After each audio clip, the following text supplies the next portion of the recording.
नजर डालते हैं आज की सुर्खियों पर। पश्चिमी बंगाल में भाजपा के सांसद अर्जुन सिंह के आवास पर बम से हमला, मासूम सहित 3 घायल। देश में फिर डराने लगा कोरोना का कहर, पिछले 24 घंटे में आए रिकॉर्ड 36,000 नए मामले।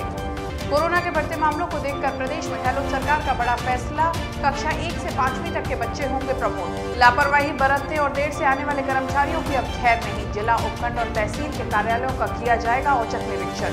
अमेरिका में हाल ही में हुए राष्ट्रपति चुनाव में रूस की भूमिका एक बार फिर से विवादों में आ गई है। देश की खुफिया एजेंसी का मानना है कि रूसी राष्ट्रपति व्लादिमीर पुतिन अमेरिका में नवंबर में हुए राष्ट्रपति पद के चुनाव में पूर्व राष्ट्रपति डोनाल्ड ट्रंप की मदद करने के अभियानों को स्वीकृति दी थी। हालांकि इसके मतदान प्रक्रिया पर असर पड़ने के कोई साक्ष्य नहीं है। एक सरकारी रिपोर्ट में कहा गया है कि रूस ने बाइडेन की जीत के बाद भ्रामक और बिना सबूत के आरोप लगाए थे। हालांकि इसमें यह भी कहा गया है कि किसी भी विदेशी सरकार ने अंतिम परिणामों को प्रभावित नहीं किया था। अमेरिकी अंतरिक्ष एजेंसी नासा के वैज्ञानिकों ने एक बड़ा दावा किया है। वैज्ञानिकों का कहना है कि मंगल ग्रह की सतह के नीचे प्राचीन पानी छिपा है। नासा द्वारा पोषित इस अध्ययन ने उस थ्योरी को चुनौती दे दी है जिसमें कहा गया था कि मंगल ग्रह का सारा पानी अंतरिक्ष में उड़ गया है।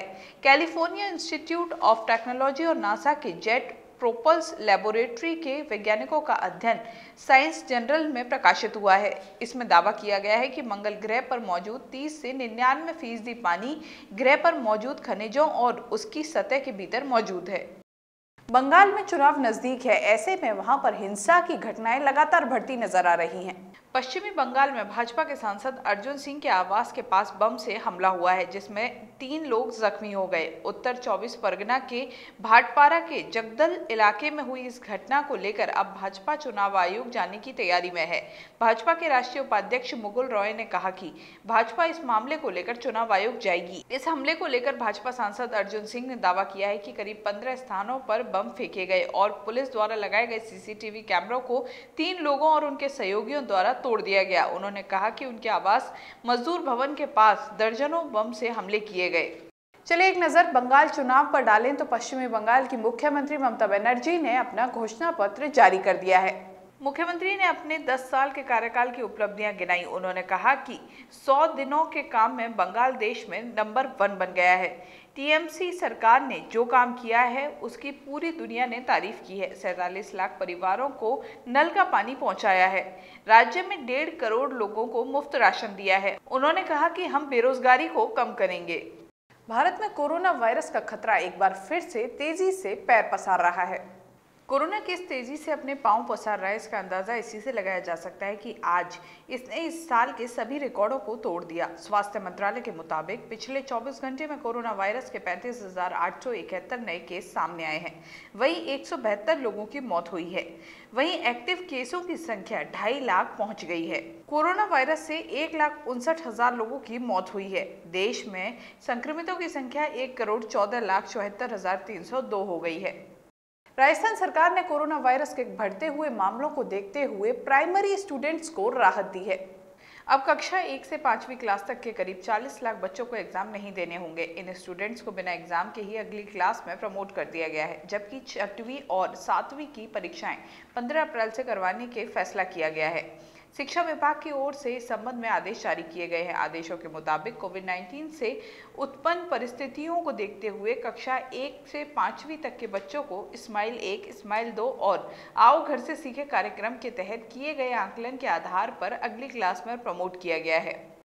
प्रदेश में काम में लापरवाही बरतने और समय पर दफ्तर न आने वाले कर्मचारियों की अब खैर नहीं।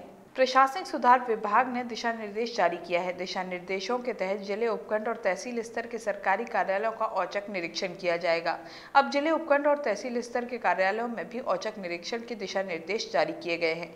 दिशा निर्देशों के तहत हर महीने कम से कम 2 जिलों का औचक निरीक्षण किया जाएगा। हर महीने में स्थानीय स्तर पर एक उपखंड तहसील स्थित कार्यालय और 2 एचओडी या अन्य कार्यालयों का अनिवार्य रूप से निरीक्षण किया जाएगा। प्रदेश की 3 विधानसभा सीटों पर उपचुनाव होने हैं। उपचुनावों की तारीख की घोषणा होते ही भाजपा और कांग्रेस दोनों ही बड़ी पार्टियों में प्रत्याशियों के चयन की कवायद तेज हो गई है। हालांकि दोनों ही दल पिछले 1.5 माह से लगातार प्रत्याशी चयन की कवायद में जुटे हुए थे और पर्यवेक्षकों और प्रभारियों के जरिए जनता और कार्यकर्ताओं की नब्ज टटोलने का काम कर रहे थे। चुनाव तारीखों की घोषणा होने के बाद अब दोनों ही दल पूरी मुस्तैदी के साथ प्रत्याशी चयन की कवायद में जुट गए हैं। पार्टी के सूत्रों के अनुसार राजसमंद, सहाड़ा और सुजानगढ़ के प्रत्याशियों की सूची 29 मार्च तक जारी हो जाएगी। प्रदेश की 3 सीटों पर होने वाले उपचुनाव को लेकर निर्वाचन विभाग ने भी अपनी तैयारियां तेज कर दी हैं। मुख्य निर्वाचन अधिकारी प्रवीण गुप्ता ने निर्देश दिए हैं कि प्रदेश की 3 सीटों पर होने वाले विधानसभा उपचुनाव के दौरान कोविड-19 संबंधी जारी दिशा निर्देशों की कड़ाई से पालना के साथ निर्वाचन प्रक्रिया संपादित करवाई जाए। जिला निर्वाचन अधिकारी और पुलिस अधिकारी सुनिश्चित करें कि नामांकन से लेकर प्रचार, मतदान और मतगणना के दौरान कोविड गाइडलाइन का उल्लंघन न हो और आदर्श आचार संहिता के भी पूर्ण पालना की जा सके। गुप्ता ने सचिवालय से वीडियो कॉन्फ्रेंसिंग के जरिए उदयपुर, अजमेर और बीकानेर के संभागीय आयुक्त, पुलिस अधिकारियों के साथ चुनावी तैयारियों पर चर्चा की। चलिए अब बात करते हैं मौसम की। तो देश के अधिकांश हिस्सों में मार्च के महीने में पारा चढ़ने लगा है। भारत मौसम विज्ञान विभाग ने जानकारी दी है कि पाकिस्तान और जम्मू कश्मीर के ऊपर ताज़ा पश्चिमी विक्षोभ उत्पन्न हो रहा है। इससे देश के मैदानी इलाकों में बारिश के साथ ही ओलावृष्टि की भी संभावनाएं जताई गई हैं।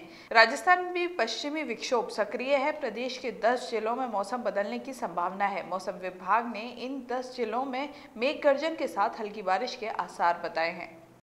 इस बुलेटिन में बस इतना ही। अगर आपको ये वीडियो पसंद आए तो हमारे चैनल को सब्सक्राइब करना ना भूलें। नमस्कार।